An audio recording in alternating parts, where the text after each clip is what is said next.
मातृदेवो भव, पितृदेवो भव, आचार्य देवो भव, अतिथि देवो भव। ये वेद के वाक्य हैं। अर्थात माता पिता आचार्य ये सब देव के समान हैं, देवता के समान हैं। साथ ही अतिथि भी देवता के समान है। अतिथि देवस्वरूप है कि वास्तविक अर्थ को समझना नितांत आवश्यक है। संसार के किसी भी देश की संस्कृति में ऐसी उदात्त भावना एवं सभ्यता परिलक्षित नहीं होती। भारतीय मनीषियों की हजारों वर्षों की चिंतन साधना का सर्वोत्कृष्ट रत्न है अतिथि को देव मानना। आतिथ्य सत्कार की सुदीर्घ परंपरा भारतीय सद्गृहस्थ का धर्म बन गई है। द्वार पर आए अतिथि का यथोचित स्वागत सत्कार करना मानवीय प्रकृति के भ्रातृभाव, सद्हृदयता और सौजन्य जैसे उदात्त गुणों का परिचायक है। आध्यात्मिक सजगता और सामाजिक दक्षता न केवल परस्पर अनुस्यूत है अपितु एक दूसरे की पूरक भी हैं।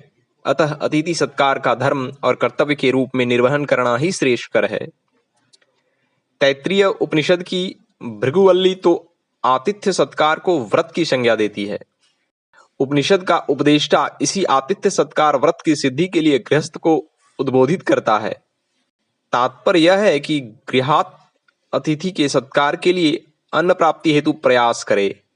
वह एक व्रत है। निवास हेतु पधारे हुए किसी भी अतिथि को प्रतिकूल वचन न बोले, उसे निराश न करे।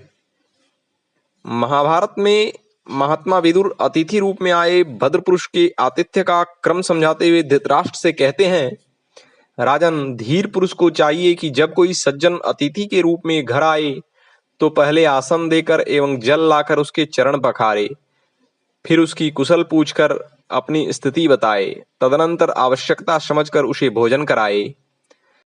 भगवान वेदव्यास ने अतिथि यज्ञ की व्याख्या करते हुए कहा है, अतिथि को नेत्र दें अर्थात प्रेम भरी दृष्टि से देखें, मन दें अर्थात हृदय से उसका हित चिंतन करें तथा मधुर वाणी प्रदान करें।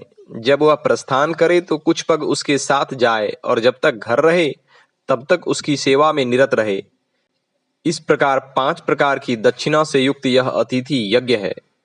और फिर गृहस्थ के घर में चाहे कितना भी अभाव हो, पर इन 4 वस्तुओं का अभाव तो कभी होता ही नहीं।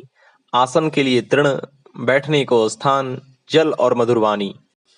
जो गृहस्थ अपरिचित थके मांदे पथिक की क्षुधा तृप्ति करता है उसे महान पुण्य की प्राप्ति होती है। रंतिदेव के द्वारा स्वयं भूखे रहकर भी अतिथि सत्कार की घटना ऐसा आदर्श है जो भारतीय संस्कृति के साथ सदियों से जुड़ा है। 49वें दिन अतिथि के रूप में आए 2 व्यक्तियों को भोजन कराने के बाद रंतिदेव का परिवार भूखा ही रह गया। केवल जल पीकर ही संतोष करने वाले रंतिदेव के पास चांडाल रूप में आए श्रीहरि को जल देने के बाद अब तो वह भी नहीं था।